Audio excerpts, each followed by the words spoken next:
Welcome to the Golden Age of Cardboard podcast, where we remember a time when stacks of cards were held together with rubber bands and Mickey mantles were put in bike spokes. We hope you will enjoy and reminisce as you come along with us as we tell stories about the baseball cards from the Golden Age of Baseball. We will examine the state of the vintage baseball card market and talk to some of the greatest collectors in the hobby. You won't be hearing us talk about any chrome or shiny cards here.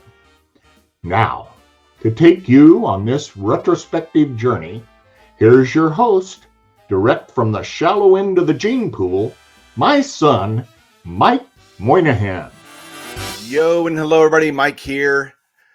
Welcome to another episode of the Golden Age of Cardboard podcast.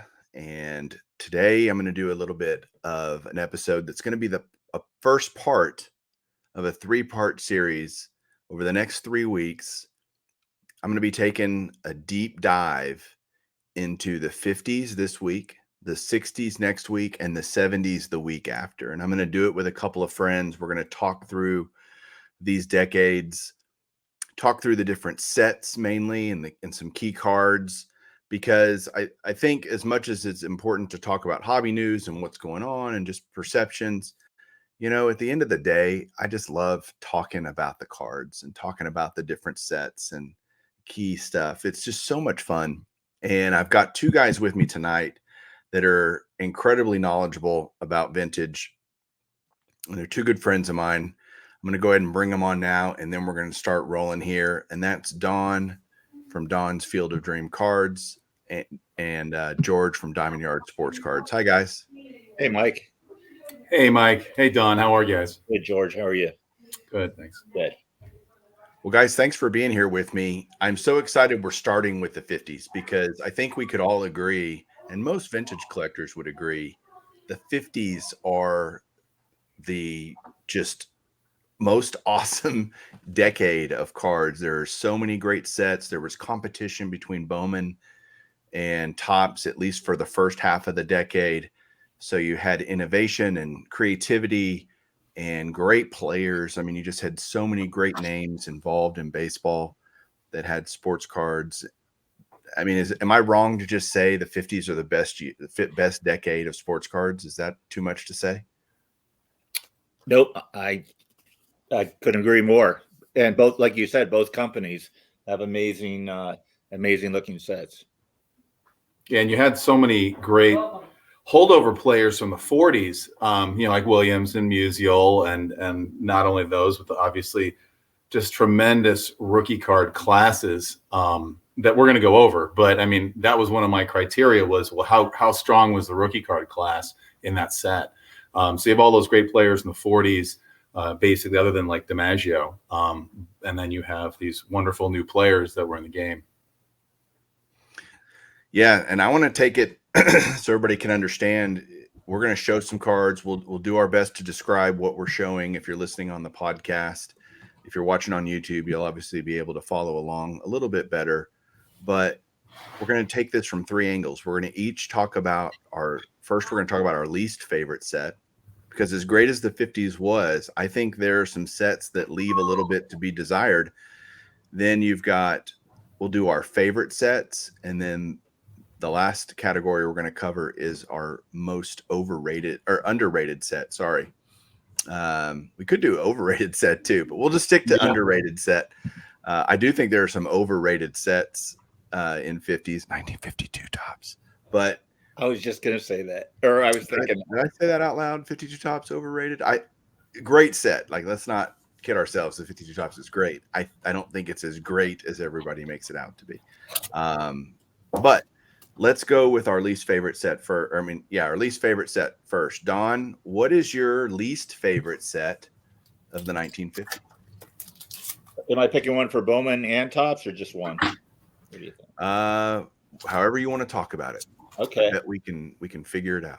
I think for Topps, for me, it's the 1955 set. And when I look through the cards I have of the 50s, I have major stars in every year except for 55. and I chose 3 cards for each set to show, and I could barely find 3 cards. One came from my minor league to major league set. This is a 1955. I don't even know who this is. Dave Hoskins. And then I have a Monty Irvin and a Hal Newhouser. And what I think I don't like about it is, it starts off with a really bright, vibrant color on the back, and then it fades to white. And I think if the bright, vibrant color would have stayed on it, like the 58s, it would be more appealing to me. And I think that the 56 just blows these out of the water. They use the same portrait. When I compare the two, and if I have a chance to get a 55 or a 56, I prefer the 56, with the exception of 2 of the key rookies in that set that I don't have either one of, Clemente and Koufax. But the set just, it doesn't do much for me. And I can't give like an exact reason, but I never gravitate to looking for 55s. Okay, George, what's your immediate reaction to Don picking the 55 top set as his least favorite set? Couldn't disagree more. And the reason is, okay, for me, the 2 most, I took this and I thought about it today. If I was a kid, and I remember when we're opening packs when we're kids, and you looked at the new sets and you loved the design or the photos or whatever, so I put myself kind of back in time and saying to myself, well, if I'm opening this set, is it a new photo of Mays or Aaron or whoever, Whitey Ford or whoever you like? Is the design new? Is it different? Was it creative? As a kid, would I like it? And then I thought, were the subsequent issues just kind of retreads or not? And I think the 50s is full of quite a few retreads. And I want to say that I think I love these cards. I agree with you, Mike. It's a wonderful time period, and I love all these cards. I would any year of any type of card from the 50s, I do love. So this is kind of like, picking the which kid do you like least, Yeah, exactly. But in regard to the 55 tops, I like, here's a Maze in a 3.5, and I like the fact that it fades from dark to light. To me, it kind of gives it a 3-dimensional view. I like the way it's really colorful. I like the logo. I felt like this was an imaginative set that Topps came out with. Now, 56 is, to me, overrated. I know it sounds ridiculous, but the rookie cards in this set, like you mentioned, Don, Clemente, Koufax, Killebrew, the 56 Topps set has Aparicio, and it's beautiful. But for some reason, I feel like 56, here's a Ted Williams, 56, kind of looks to me like it's darker. Like it's kind of under a shadow compared to the brightness of 55. Yeah, there you go. Beautiful card. I mean, these are all beautiful. To me, 55 was actually on my list of sets that I really liked. We all have differences of opinion, but I like the creativity that Topps was doing. Here's the back of the Maze with the write up and everything. And so that creativity in 55 that you got when you open the packs, I think in 56, if you were a kid, you're kind of like, well, it's kind of like the same thing. Like the picture of Aaron is the same. The picture of a lot of the guys is the same. So that's kind of how I looked at it. Let's all show our 56 Topps Ted Williams cards. Gotta have it. Who's got the best grade? Non-graded for George. Don? 4.5. This is a flex moment. I got a 6. So yeah, this one I'm holding is an 8 all day. Okay. It's like a 4. It's like a 4. Okay, interesting take. It is funny that what I love about this is no matter what our opinions are about favorite, least favorite, whatever, like you said, George, we love them all, right? It's not like I'm going, this set sucks. I don't want to ever own any cards from this set. It's terrible. That is not the case. I think we would all agree. And so it's more of a, if I had to choose one that I just kind of wish was maybe done a little bit different. I don't like all the retreads of the pictures that that's a great word for it. Just, it feels very lazy by Topps. It's probably the best word I could use. That you'll have Mays's photograph, the same photograph, and Clemente and Aaron used 3 or 4 times throughout the decade for their portrait. And it just feels like, really, you couldn't take another picture? I mean, feels lazy. But my reaction to the 55 being your least favorite set, Don, is I can see it. I certainly don't agree necessarily, but I can understand why somebody wouldn't like the 55. The problem is you've got 3 great players with their rookie cards in that set with, Right. So the design, that's kind of the thing. Least favorite in what way? The way the cards look, the people in the players in the set, it's probably a combination of all of those things. And so I understand where you're coming from. I think with on that, it just gets left out because I like the other ones so much. It's kind of, you got to rank them somewhere. Of course. It's like, well, and I'll give you an example just from my personal, what I watch, but like the Jackie Robinson, the 56 Topps Jackie Robinson has gotten so much traction. And it is doubly more plentiful than the 55 Topps Jackie Robinson. And it's almost similar. It's a real similar card, same picture of his face. There's a 56. Yeah, beautiful. And Mike, I know you just picked this one up in a 2, I think. A 2.5, yeah. Yeah. No, a 2. You're right, a 2. This is the partial diamond derivation at SGC. Right. But anyway, so I've noticed that the prices of this 55 Jackies are not really much more, and the 56 might even be more. And it's just got a lot of traction. People love the card, and I think they love the 56 top set in general. Don's opinion, I think, is very respected in the card collecting community. And it is. 56 Topps is beautiful. Well, George, while you're on a roll, what is your least favorite set of the 50s? This was a resounding, well, I have 2, but the first one that I can think of, and I love this card. I've had this card since I was super young. It's one of the first vintage cards I bought raw at the card shop. This is a 57 Topps Yogi.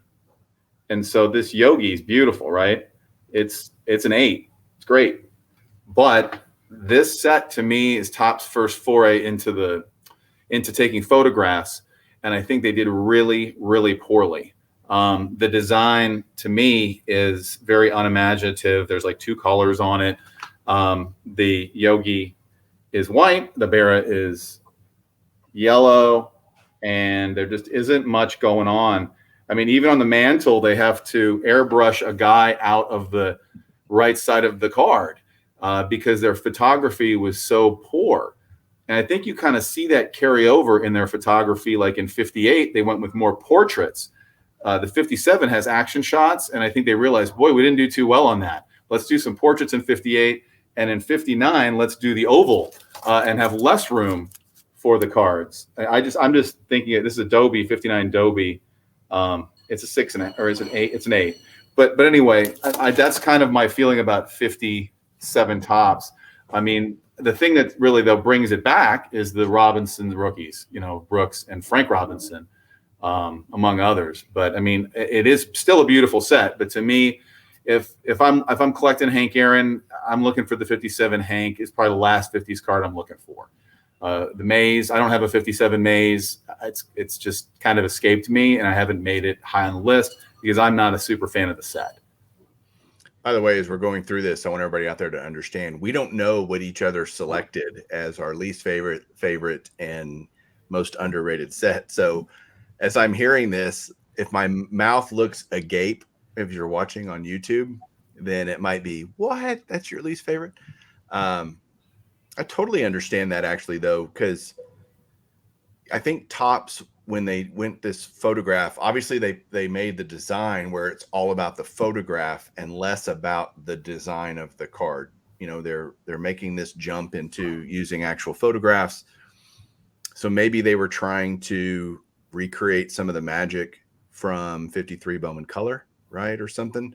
But I don't know. It which Bowman did outstanding job on that. I mean, I think the photos on those are fantastic, are just great. For sure. But you got, like you said, a little bit of a lot of shots of guys, swinging a bat on the, during pregame or something like that. Or I wouldn't call them action shots as much as I'd call them posed, holding a bat versus just a portrait, right? It's like I really do love the Campanella and the 57 Topps. I think that's a great card, but it's that same kind of deal. It's just a posed, And I mean, you probably, kids at the time probably didn't have a chance to see like a full batting pose of a certain player, and they might have seen that Campanella shot and been like, "Oh, that's his batting stance. I've been listening to him on the radio for a couple of years, and now I finally see what he really looks like in his stance." And like the Klaczewski card is great with the cutoff, right. The cutoff shoulders. Again, I love all these cards. I mean, I try to pick them all up, but that was my angle. I don't know. Is that your favorite one, Mike? No. Well, you don't know yet, but I know. Don, what's your reaction to 57 Topps being? I love 57 Topps.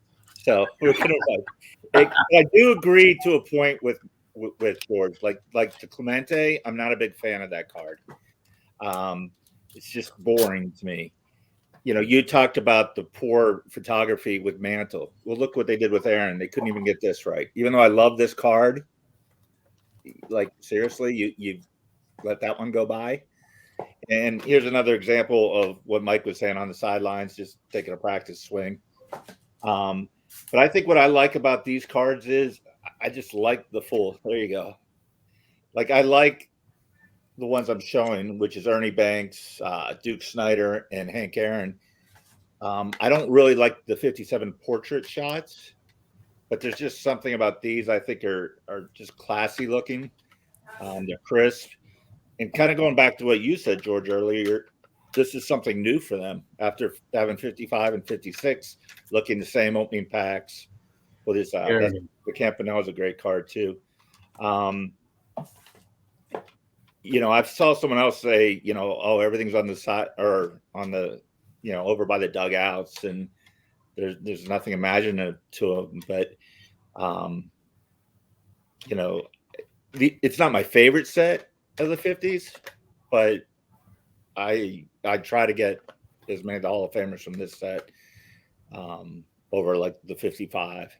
And certainly there's a lot of, the condition sensitivity of 57 specifically, it looks like they cut the corners or the edges with a bandsaw. I had a K-line and a PSA 8, and it just, the sides of it looked like a bandsaw cut it. And that's just normal. Peachy card, yeah. Peachy card. Yeah, exactly.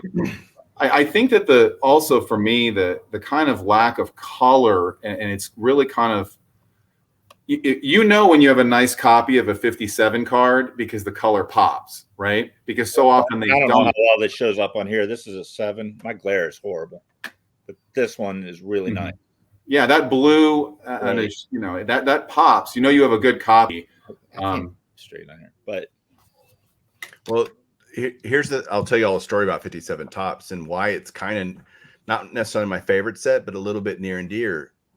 Most of you guys know I'm trying to get every Hall of Famer ever on a Topps card in the 50s through the 80s. Calling it the 4-decade set of lunacy is probably what I need to really call it. And what started it all for me for that was I bought that 57 Topps Campanella in a PSA 7. And I wonder if I can get all the 57 Hall of Famers. Let me just try to do this set in the 50s. And I already had the Mantle and a couple of the other Hall of Famers and some of the rookies. But when I got that Campanella, I thought, because I wasn't collecting Campanella, I just thought it was a beautiful card. And I said, let me try to do all the 57s. And so I did the 57s. I thought, well, what if I just started doing every year? and why not, make it my lifelong project kind of thing. And so that really started me, that card, that set, kind of on this journey of this never ending idea that I have. But I love it. Like, it's a wonderful thing that started me on that. I guess it's now time for my least favorite set, isn't it? It is. Anybody want to guess what my least favorite set is? No. Not 57 tops. 59. It is not 57 tops. 59. But it is 1952 Bowman. Is my least favorite set of the 50s. That was my number 2. And I'll tell you why my least favorite set. There are some really cool cards in the 52, and I almost picked the 51 Bowman, honestly, because I feel like 51 Bowman is almost picture for picture a complete retread of 50 Bowman. You know, if a player had a card in 50 Bowman, it looks the same in 51 Bowman by and large, other than the size of the cards are slightly different. But 52 Bowman feels like an extension of that. Again, I keep using the word laziness because it just feels uncreativity, or not lack of creativity is probably the better way to put it, because 52 feels like a total just lay down by Bowman. Like, okay, there's not even any names on the front, which is okay. They have the facsimile signature on the front instead. And, you know, I mean, here's a Barra that I'm showing right now. I mean, it's not that it's an ugly card. It just feels unimaginative, really. Yeah, I couldn't agree with you more. I mean, there are beautiful pictures on that, and the Campanella is wonderful. But I have on notes here that I wrote this afternoon, I began it with, yeah, there's the Campy. I mean, it's a beautiful card. It is. Yeah, it really is. That's what I'm saying. We're talking about least favorite stuff that's absolutely gorgeous. It's not 88. It's not 88 Donruss. Right. Right, Mike? Mine's a 6 on the That was Campy. mine. We tied. It's the way to do it. That's the way to do it. On my notes here, I had 52 Bowman, more of the same. Right. Because the same thing, you know, very, very similar design from the 2 previous years. I'm sorry, yeah, 52 Bowman. And it's carried by that second year Mantle and Mays, which are great. But, you know, and they're beautiful cards. But to me, it's the same way. If you opened a pack of 50 Bowman, then 51 Bowman, and 52, you were kind of like, well, what's new? Does the gum taste different? Well, I'll tell you, there's probably something to that. And the reality of it is, if you haven't read this book called The Bubblegum Card War, and the great Bowman and top sets from 48 to 55, and it talks about, you know, Topps came out with a set in 51, right? It's the game cards that are, it is Topps' first set, although most people think 52 Topps is the first Topps set. It was not. In fact, 51 Topps really wasn't the first Topps set, but it was the first Topps set using current players. It's probably the best way to put it. And I don't think Bowman, in reading this book, Bowman did not consider Topps much of a threat. Honestly, they were like, we've got this whole baseball card thing locked down, and Topps is not doing anything. And Cy Berger comes up with, you know, this beautiful 52 Topps design that's still overrated. I'll keep throwing that in there every time I can, but it was innovative. It was different. And Bowman's doing the same thing. 50 Bowman, 51 Bowman, 52 Bowman, all very similar. Not a whole lot of differentiation between those sets. And 52 Topps comes on the scene and I think surprises them. And then, but what we get out of that surprise is maybe one of the most gorgeous sets ever produced, period. And you get 53. Bowman goes, okay, we need to step up our game, right? And it damn near bankrupted him, right? So reading this book really gives you, if you've never read it, anybody out there, the baseball card, the Bubblegum Card War, I'm sorry, by Dean Hanley, who's, by the way, the owner of Dean's Cards, which you see them on eBay all the time. Great insight into what was happening in the early 50s in the sport, the baseball card world, especially, not necessarily sports cards in general, but certainly baseball. And I'm going to throw a question at you with the 52s. So, you know, I'm a big Musial collector, and here's this 52 Bowman, which I've always kidded that, I don't know if you remember the red plastic wiffle ball bats when you're a kid. They're real small and they get big. Yeah. That's what this looks like. But exactly. Musial's in 48, 49, 52, and 53 for Bowman. And he's missing the years of Topps. Like, I would have loved to have seen him in 54, 56, 53. So I understand some years why he was with Bowman and not Topps, but do you guys know why there were years he was on neither sets? What the story is behind that? So from what I understand, he didn't do a deal with either one. His first Topps card officially was, do y'all know what Mutual's first Topps card was? Yes, the 59 All-Star. 58. 58 All-Star. Sorry, Yeah. 58. 58 All-Star. They were so excited to have Mutual back on to have him with Topps that they triple printed that card. So it's very easy to get. What year? 58? Yeah, I was doing some research on some of this stuff too. There's a great article, and I can't take credit for this, but it was from Sports Collectors Daily by a gentleman named George Veracek. His name sounded familiar to me. I don't know why. But anyway, so yeah, he was talking about how he interviewed Cy Berger, and he said basically Cy told him that he became really good friends with Willie Mays in like 1951 when he was going into the locker rooms trying to get contracts for Topps, have them sign his contracts for Topps cards. And then eventually Cy they were paying people $100 to given each player, no matter what level of skill or popularity, $100 to produce their cards. And then he came up with the idea to pay $125, and Bowman was paying like $75. And so then they started to go into exclusivity contracts with the different players, which is why you see certain guys on certain cards and with Bowman or without Topps or with Topps. Anyway, I just thought that was, it's a long article, and it's on the internet, called Topps and Bowman during, quote, the war years, 1951 and 1955. I can't get into all of it, but it was just this idea. Yeah, that's part of my calculus here for these sets is, are you missing major people? You can only get Jackie Robinson in Topps, after when this all started, right? So 52 on, he's only in Topps, no Bowman. Other players like Satchel, you have only the 53 Topps card, but he played in 52. He played, before that. Right. So I know you guys know this. Jackie, it's interesting. Jackie doesn't have a 51 Bowman or a 51 Topps. There is no Jackie Robinson, mainstream issued card in 51, right? Correct. Yeah, you have 52 Topps. You have Burke Ross? Oh, you said mainstream. Yeah, you have 52 Burke Ross, which I would have put on the list as one of my favorite sets, but we're not talking about that. We are sticking with Topps and Bowman, by the way, everybody.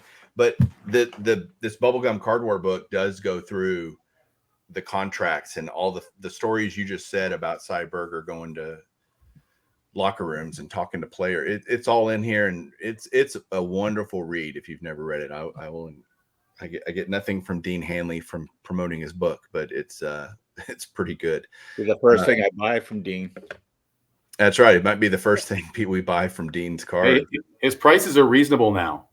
Right? They used to be. Yeah. I'd see Dean's cards and I'd be like, forget about it. I'm not buying Yeah. that. Now I'm like, boy, that wasn't a bad deal. Right. It looked pretty good.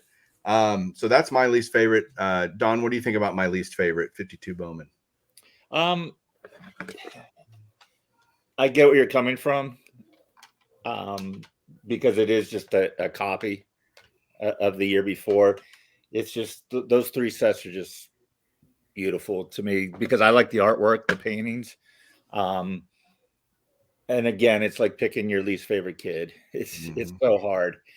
But if out of all the Bowmans, I could totally see where you're coming from. Just, George mentioned it earlier. It's like, did you put any effort into this, guys? Being creative. You did the next year, but and imagine if you were a collector back then collecting Bowman, you had 50, 51, 52, all three different sizes of cards, right? Yeah. 50 Bowman's the square, right? 51's the tall, slender one, and 52 Bowman, I think, is a little bit bigger, isn't it? I thought 52 and 51 were the same. They look the same. They do. Yeah, I thought they were the same. Yeah. Okay, you're right. You're right. Lining them up. They're the same. Okay. Yeah, I bought a collection, or I'm consigning a collection. There's a lot of 60s football cards, and I was going through them, and I know about football cards, but the gentleman had a lot of Philadelphia football cards, and I think it's 64 through 66, and they look so similar. I like was trying to separate them, and I couldn't really do it because they all look so similar. I mean, if you found a box of 51 and 52 Bowman, it'd be hard to like separate them. You have to take extra time to do that because they are so similar. I can never keep 51 and 52 straight, but off the top of my head. The easiest way is nameplates on the 51s. I know that, but I can't remember. I'm like, is that the 51 or is that the 52 that has the nameplate? Like, right. It's just. But as a youngster, you always want to get like a Maze or a Man or Rookie, a dream card. And it's like, I would be looking and seeing 52 Bowman, and I'm like, oh, it's a rookie card. It's a rookie card of Maze. And, thank God I didn't like waste my year worth of allowance buying one because I didn't, thinking it was a rookie. But anyway, so I'm with you, Don. I understand. Well, George, let's move on to most favorite set, if that's even possible to distinguish a most favorite set. I thought long and hard about this, and again, with like the idea of if I was opening cards at that time, what are the eye appeal of the cards? What's the design? Is it creative? Is it different than the previous years? Who are the subjects in the set? For me, I think at least in the top three, or my top one I have is the 50 Bowman set. I know we're going from 52 Bowman, 51, 50. I mean, for me, 50 Bowman is the first time we have these paintings. I didn't have a 49 here, but 49 Bowman has a photo with a colorful overlay on it, and so a lot of times it's double printed. But the 50 Bowman has these iconic images that were first done. There you go, 49 Campy rookie. I mean, it's a beautiful card. But you can see that overlay there. So they did something different in 1950, and I think it really paid off. Now, unfortunately, the size of the cards is so small that these really dramatic images they're not quite as big. But I mean, when I say classic images, what I mean, and I'll get to other ones, but like this is a Feller. Love and that. when I think of Bob Feller, 1950 Bowman Bob Feller in a 4, I think of that image. I don't know why. Maybe I've seen that image as a kid in baseball books, but I just think of the heater from Van Meter winding up. And I love the fact that in the background, they have all these really neat, stadiums. And also for me, it's the level of where the height of where the angle is on this. Like this is a little bit lower of an angle. So you're kind of looking up at Feller a little bit. And as opposed to a lot of the cards just do this straight on view, right? And so because of the angle, you see the background. You see on Larry Doby's card, you see the background of the stadium. Other classic images like, Warren Spahn. And then, that's, where I'm going to is the same as Mike. Beautiful Jackie, Mike. Someday one can have one of those. Yeah, I mean, these images. And it's not just I'm not just saying this because of Robinson. It's Duke Snider, Phil Rizzuto. That was one I was thinking about your Phil Rizzuto and the Duke Snider. That Duke Snider card is in my opinion, the nicest card of Duke Snider that has ever been produced. It's so neat. That's Ralph Kiner here. Is that Kiner? Yeah, and I mean, admittedly, the set does suffer from lack of rookie cards. You've got Don Newcomb. I love and the Yogi. Yeah, the Yogi. Look at that image. That card is one of my all-time favorites. Yeah, it's just a classic image. Yeah. And so I don't think that, even though I think the only weakness for my money of the 50 Bowman set is a lack of rookies. Like I said, Newcomb, but from eye appeal, from the angle, the creativity that the set has, the colors, the backgrounds, I just think I think it's really hard to beat it in the 50s. Don, your reaction to his assessment of the 50 Bowman? I'm on board with him on this one, 100%. I love this set. The lack of rookies doesn't bother me as much because I'm not really a rookie collector. I mean, I do have some rookie cards and some key rookie cards, but it's not one of my big collecting goals. But the photography, I shouldn't say the photography, even though these are taken from photographs, but the paintings on these cards are just beautiful. And just what George said, the background, like on this Rizzuto, you know, there's 3 guys in the background back here. I don't know if they're playing Pepper or what they're doing, but there's just, they tell a story almost. Like you feel like, I mean, obviously these are from the 50s, but it takes you back. I feel like, oh, there's a story back there, and I'm in the 50s watching these games. Just a great set, in my opinion. I have nothing else to add. I agree. I think it's a gorgeous set. I just wanted to add one more thing about the Sure. set. Like, it's also not just the backgrounds, like I've done on the Phil Rizzuto card. You know, it tells a story. It's like a painting. But like, you know, I remember the first time I saw the Ted Williams, and it's a little bit lower on him, and he's swinging, falling through, and it just looks so much. Yeah, I mean, like, do you think of another card when you think of Ted Williams? I mean, I love the 41 play ball. I like a lot of his cards, but I'm like, that is just a great image of, you know, one of the greatest hitters of all time.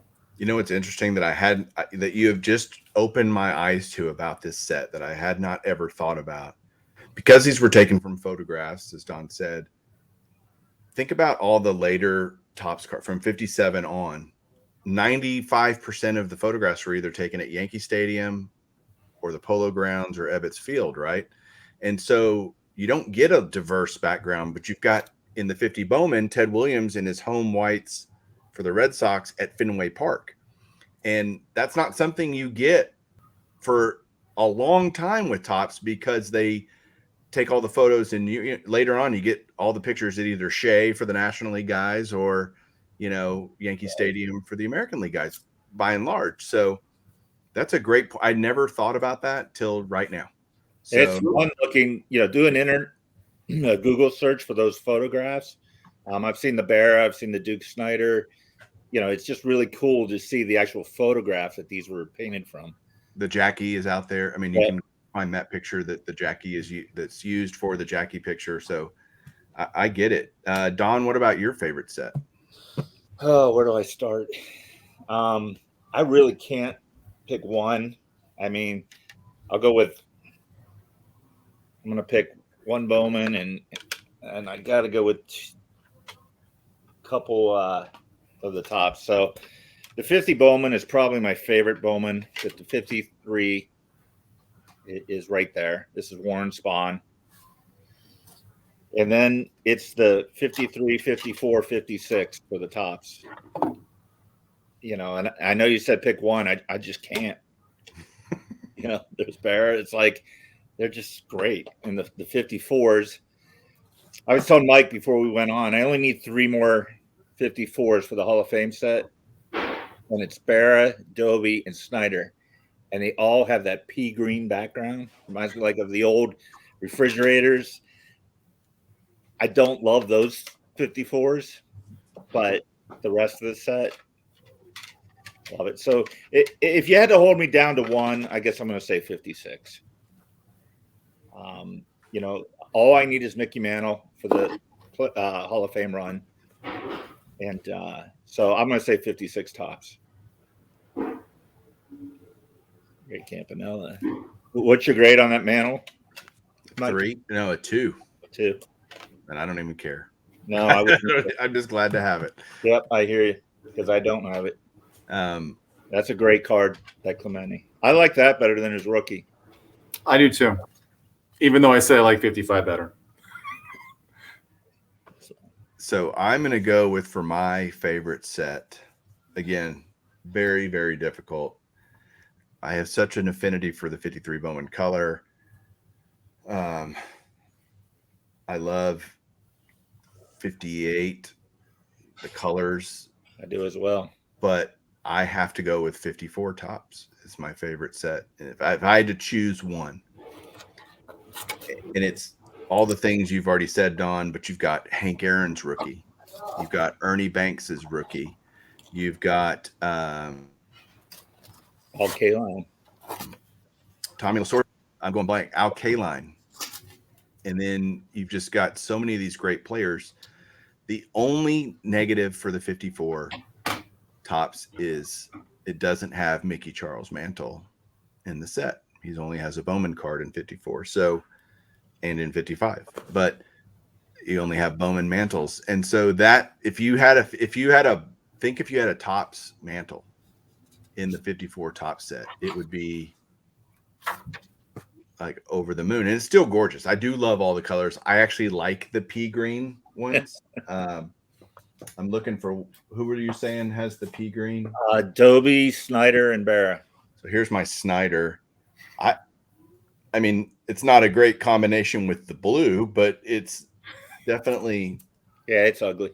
Does that remind you of a refrigerator from 1974? Absolutely. But it's also weird, that I blue, love that card. It's the blue on the Whitey Ford and, the other players that have this blue background. Warren Spahns is blue too. I mean, you're just talking about, here's the Barra, the pea green. That's my least favorite Barra card from the 50s, I think. I actually think it's pretty terrific, honestly. And what's great about 54 is you only got borders on 3 sides, right? So even if the card's a little bit off center, it doesn't, because you're not looking at 4 borders for some weird reason in my brain, it doesn't look as bad centering wise. Yeah, like my banks, like, again, guys, sorry, it's terrible seeing on here, but it's very, very far up on the top. Yeah, it's pretty high. Mine is versus too. My Jackie. Your Jackie's not as high as the Banks is. Right. But I just, first of all, for the price, I couldn't beat it on his Banks. But it's just really hard to find Ernie Banks card centered well. But I agree, Mike. It doesn't look that bad because of only the 3 borders. Yeah, it hides it a little bit. It can kind of disguise the off centering. We know it's there, but it doesn't look as bad as if that was a white border that was being chopped off, Yeah, I think it has a white background too. So if you have centering that is good left to right, then I think it really makes up for the bottom and stuff. So exactly. There we go. It's a Hank Aaron fest. Wait, hold on. Don, you're gonna do yours too.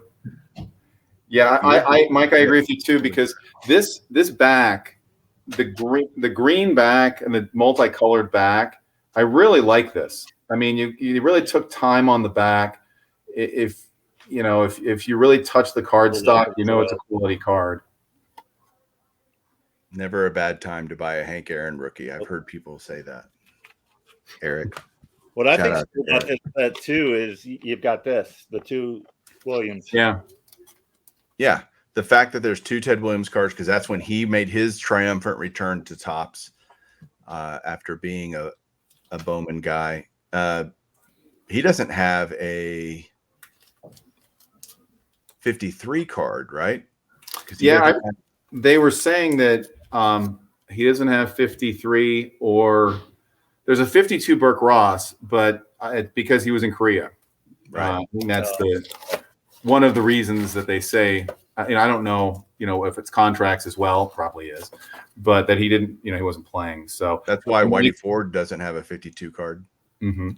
So yeah, I agree too, Don. It's like you get 2. I had that written down, 2 Ted Williams. I mean, if you can get 2 Ted Williams, that gives it a boost in my mind. Right. I mean, it makes up for the fact that it doesn't have Mantle and it doesn't have Musial, but it has about everything that you could want. The colors.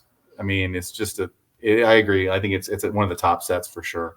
And what's not only does it have 2 Ted Williams, but he bookends the set, right? So condition sensitivity on those cards is,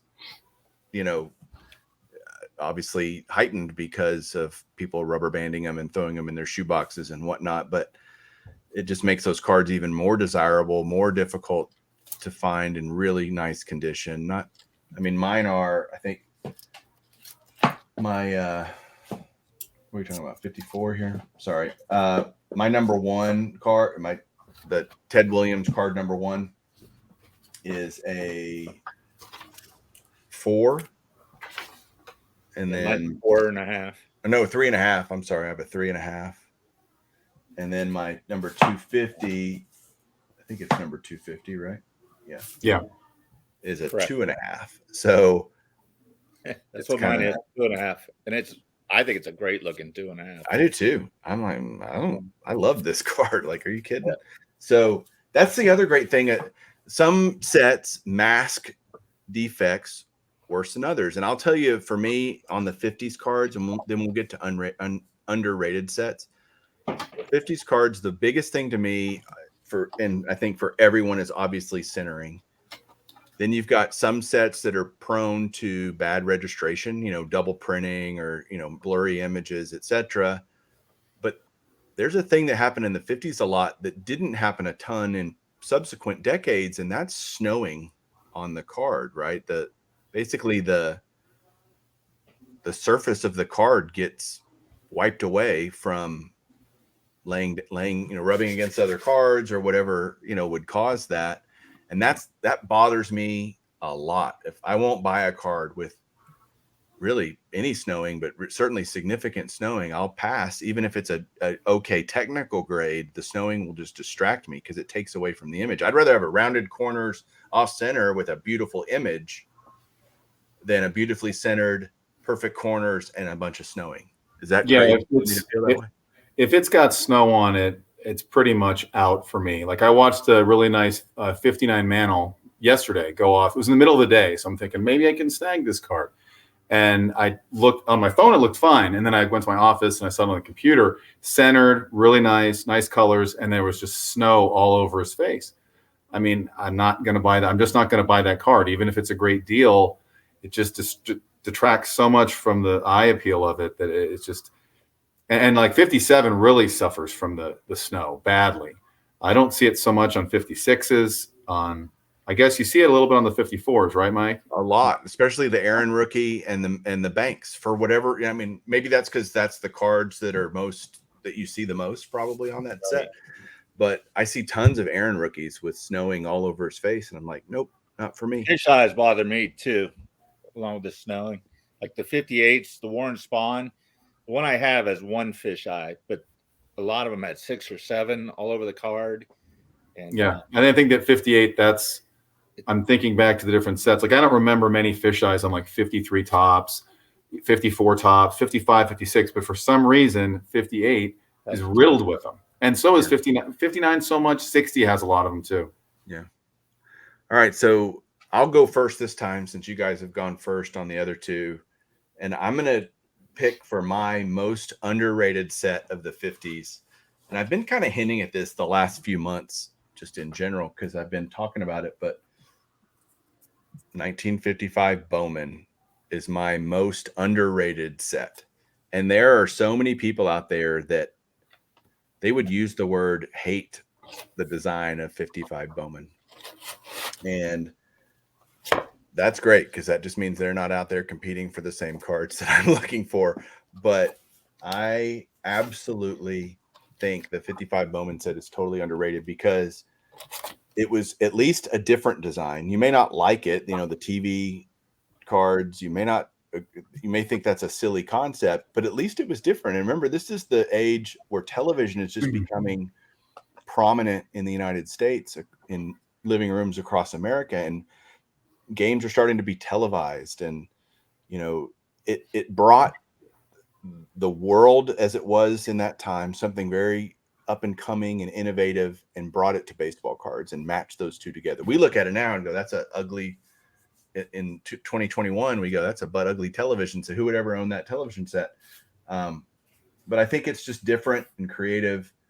The images aren't exactly, show stopping, but there are still some very beautiful cards. I don't know why I love this Hank Aaron so much. I just think that the Hank Aaron is just a great looking card.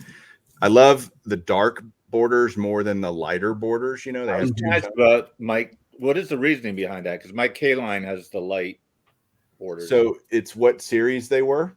Okay. The earlier cards are light bordered.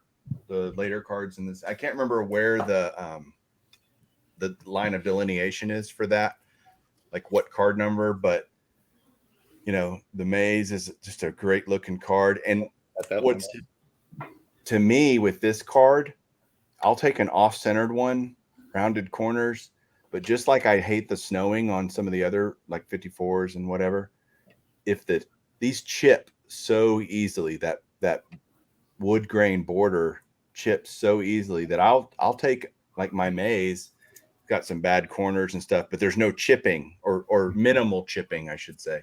You probably won't find a 55 Bowman that most of the people that we talk to would collect. Yeah, I think you have to be able to accept a modest amount of chipping, because you're not going to, unless you're going to get an 8, which is these days out of in the stratosphere. Mike, along with what you're saying here, I feel like this is the last Bowman set, right? Mm-hmm. Beautiful, beautiful. I feel like it was Bowman's like last gasp to try to get kids involved. Yeah. Like, I remember Upper Deck in the early 2000s had E-cards, and it was like this E stuff. And so like there's Ichiro E rookies and Pujols E rookies, and they thought they were being cutting edge, and you could go online and get your card or whatever, and they were physical cards that codes in the back. But I feel like with Bowman doing the television, with it being such a new invention, like you're saying, we all kind of just take that for granted now. We're like, oh, that looks something like my grandparents' TV when I was growing up. But that at the time was probably a pretty neat thing for kids. So Bowman finally was getting through this, had the color set, and then was going full tilt, I think, with this issue. And the photos are pretty good. They're not bad. The Aaron looks great. The Maze looks great. The Mantle looks great. I always wondered, though, how they grade them on top to bottom. It seems like the cards that have higher grades have a much narrower brown portion of the television. They do. You guys see that? I do. Another thing about, and again, I'm talking about underrated. So that also means not only are there great cards in it, but I think you can buy 55 Bowmans cheaper than you can for certainly their Topps counterpart. If you're going to get a 55 Topps Maze or a 55 Bowman Maze, the Bowman's going to be significantly cheaper. And so it's a value thing too. If you think underrated, not just the appreciation of the set in general, but that appreciation is translated into the market for those cards, right? You've got, wow, there's not as much quote unquote value there as compared to others. They also did something really cool, right? They included umpires for the first time in a set. Here's the Al Barlick that I'm showing right now. But you've got Al Barlick. There is Nestor Shylock, who's a Hall of Famer. Jocko Conlon. You've got Cal Hubbard, who, by the way, is the only 55 Bowman card I need to have every 55 Bowman Hall of Famer is Cal Hubbard. And his card is he's the only guy that's in both the Major League Baseball and the NFL Hall of Fames. Mm-hmm. And he was an umpire and a referee for football. So just different things, kind of quirky stuff. And I just think it's an underrated set. So do y'all think I'm crazy? No, I think this is the one set that there's a love-hate. You either love it or you hate it. And this set has grown on me over the years. And you had a great point about the affordability of these, Mike. I just got my Maze and Aaron within the last month. Picked up the Aaron at the Pittsburgh show, and I got the Maze on eBay. And got really good prices, in my opinion, on them. Like you said, compared to the other cards. And, I don't know that there's another set in the 50s, at least in my opinion, where people are like, I hate it. Or someone else says, I love it. Where it's like, okay, 55 wasn't my favorite, but I don't hate it. You know what I mean? I think this is the one set that is like that. And I think that's changing. I think more people are being aware of this set and realizing that it's a pretty nice set.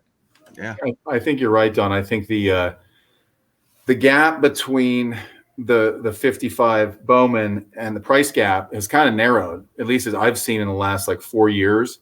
It's narrowed to some degree. You used to be able to get like a Maze and a 7 for a reasonable price. You know what I mean? When you couldn't touch a 55 Maze and a 7, that'd be like a couple $1,000. So I think Topps.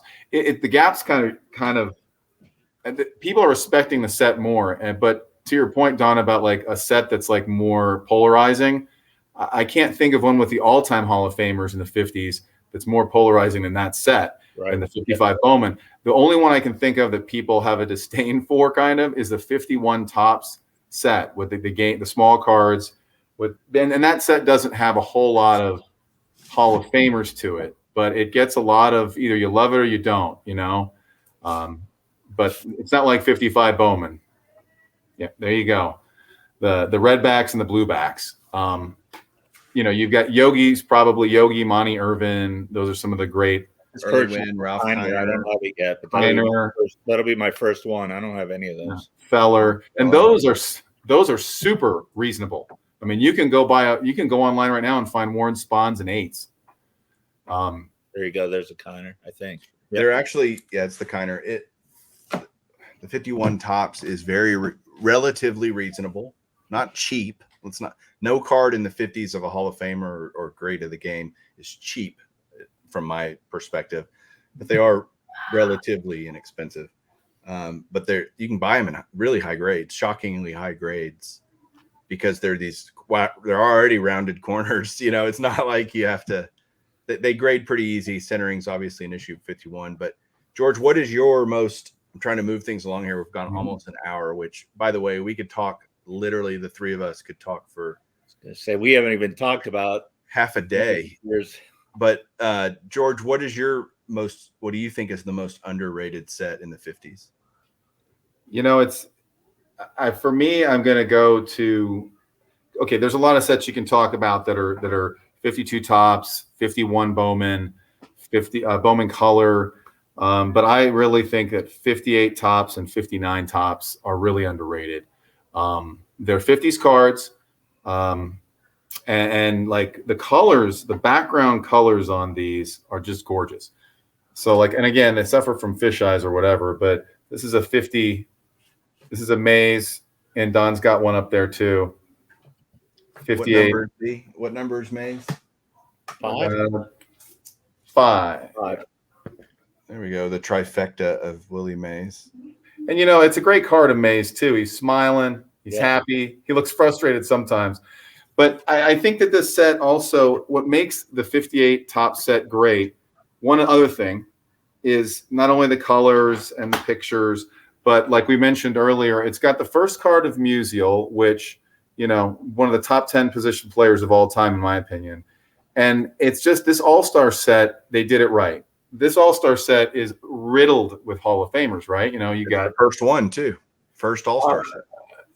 It is, yes, and it's not only like you can take these Hall of Famers in this set, and you could make an all-time team. I mean, right. It's crazy. You got Robinson, and you got Mays, and you got Aaron.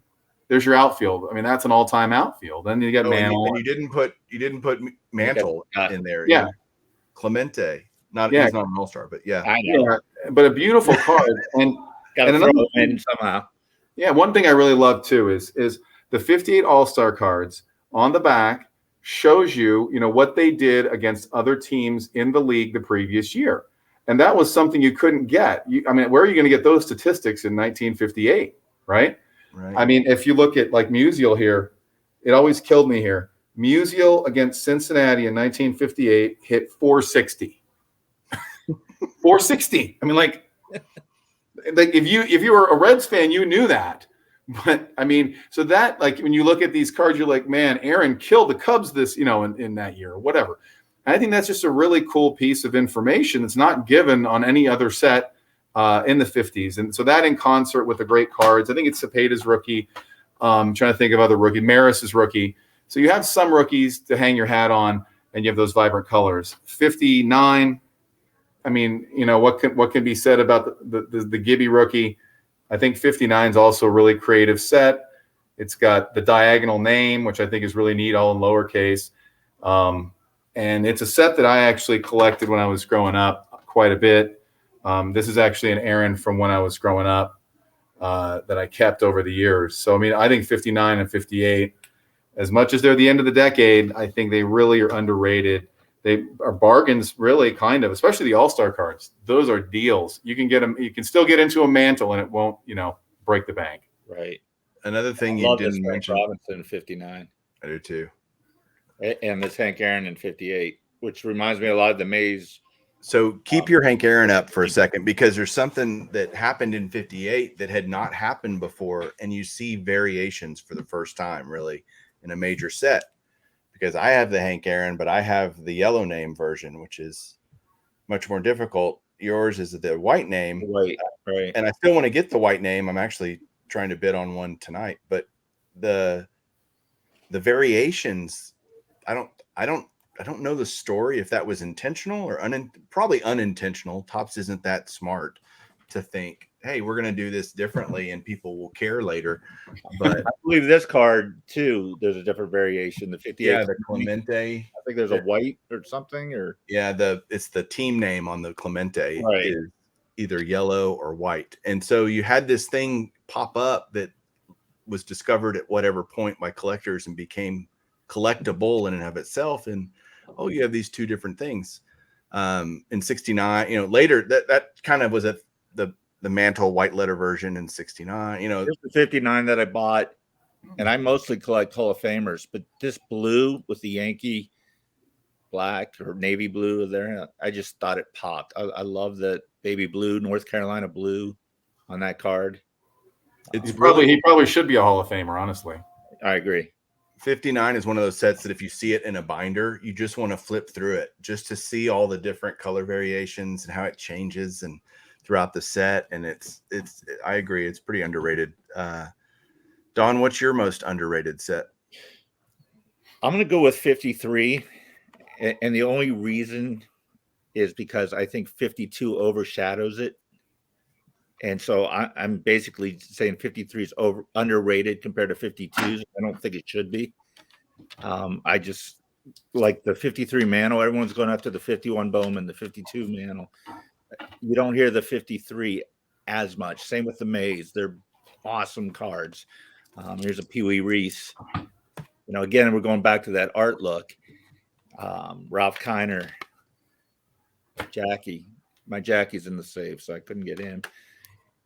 Yogi Berra. This card was very reasonable. Now, granted, it's a 2, but it's in nice shape. But, you know, as a whole, I don't know that it's underrated, but I think compared to what everyone thinks the 52 is, I mean, we're just showing card after card here, and they're amazing looking. That's one of the best cards of his, if not the best looking, in my opinion. Eddie Matthews, another great one. You know, there's just that's a great point. I think 53 is becoming so much more popular because there's a natural page. That's because of the increased prices on 51s and 52s. So you're going, all right, what's the next best thing I can get? Go try to buy a 57 or 53 Topps Mantle at any grade. You're going to pay. It's a comma card, right? In a 1, it's a comma card. Absolutely. You know, so people that may not know what a comma card is, I mean, it's over $1,000. There's a comma in the price. So the comma card is a phrase we use to describe a big boy card, a really, you know, nice looking, very expensive card, I guess I should say. So the Maze is the same way. So you got Maze and Mantle key cards in that set. It's becoming more and more appreciated, I guess, even if it is still underappreciated relative to 52 Topps. It's getting there. It's coming up. So, and I'm sure in the comments, because we've kind of been bashing 52s, we haven't even shown any tonight. But I got a Monty Irvin. Love this Bob Feller. I mean, this looks like one of the 58 cards that we were just talking about with the yellow background. There's a classic one, Mike. So the Gus Zernial with the George, do you have the Gus Zernial card from 52 Topps? Oh, I don't think so. That's a beautiful one, though. The baseball stuck. Yeah, the baseballs. You know, I'll tell you what. Like, I was just going through this collection I'm consigning, and he had a bunch of these. Aren't expensive 52s. We had a bunch of them, a lot, and just, I mean, a stack, and just touching them, and like the card stock and the way, I mean, Topps took time on these. You know, they took time. They spent money. This is a thought out set, as you said earlier, Mike. I mean, I know you're saying it's overrated, but I mean, it is a thought out set, and just to touch them and like realize the quality, you know, when you touch like a 61 Topps and you realize it's kind of flimsy, you know, these cards are built to last, I would say. And they really took time in making them and designing them. Well, guys, I want to really thank you all for coming on. Everybody gets to look forward to us over the next 2 weeks doing the 60s and the 70s. It'll be the same crew here going through these decades. I hope you really enjoyed this. In the comments, if you're on YouTube, I'd love to hear below. What are your favorites? What are your least favorites? I think this is a discussion that there's no wrong answers or no right answers. It's one of those things that everybody can have an opinion. And as you saw tonight, we all agree with each other for the or even on when Don said 55 tops, and George and I both probably almost fell out of our chairs. But the point is, it's fun to hear what people think and why they think that way. And so leave those comments down below. Really appreciate it. And well, Mike, and I know we want to shut this down here soon, but you had mentioned in the beginning the 50s, the greatest decade of cards. Like when we do the 60s next week, it's going to be very easy for me to pick sets I don't like in the 60s and ones I like. There's no doubt about it. Where the 50s, this was so hard to pick one you didn't like and one you like, but next week it'll be a piece of cake. Yeah, and also I think it speaks volumes about the fact that when we're showing these cards, and they're not rookie cards. I mean, we probably only showed a few rookie cards. We all showed the Aaron or whatever. We haven't showed the Mantle or the Maze or something like that. But we're showing just star cards, and we all have the same cards. Like we all collected, even though we might not like the set or whatever, we all collect the same cards. Just so we can say we showed them. I'll show the Mantle and the Maze right there. Show off. But yeah, you're right that all the cards are beautiful. When it's really a great decade, and it was fantastic. This was fun. We're going to have even more fun and probably get even more animated in these next decades, because there's probably not as much love, like Don said, for some of those 60s and 70s sets that we're going to get to. But I've got one question. Go ahead. Before we end, do you guys have a favorite card of the 50s? Is there one card that's like, or is it too much to like? Not hard for me. This is my favorite baseball card of all time. It's the 53 Bowman color Pee Wee Reese. I know it's a staged picture. I don't care. It is brilliant. Everything about it just screams awesome to me. That is my favorite card, period, including certainly in the 50s. It's not the Don Mossy rookie card. It is not the Don Mossy rookie card, especially a signed one like that one. Mine's the Jackie. The 50 Bowman Jackie. Okay. Yeah. I would probably go out, and I do have the Reese, and I absolutely love that card, but I don't have that Bowman, and George knows we've talked about this many times how bad I want that. That might be my favorite card of the 50s as well. Well, awesome. Gentlemen, thanks for joining me tonight. Yeah, it's been a pleasure, Mike. And again, I know this is a little bit of a long episode, but man, we could go for days on this, and we'll have some more fun next week. Tune in next week. Hopefully everybody will come back and listen to us talk again about the 1960s. Everybody out there, have a great week wherever you are. And hey, keep collecting.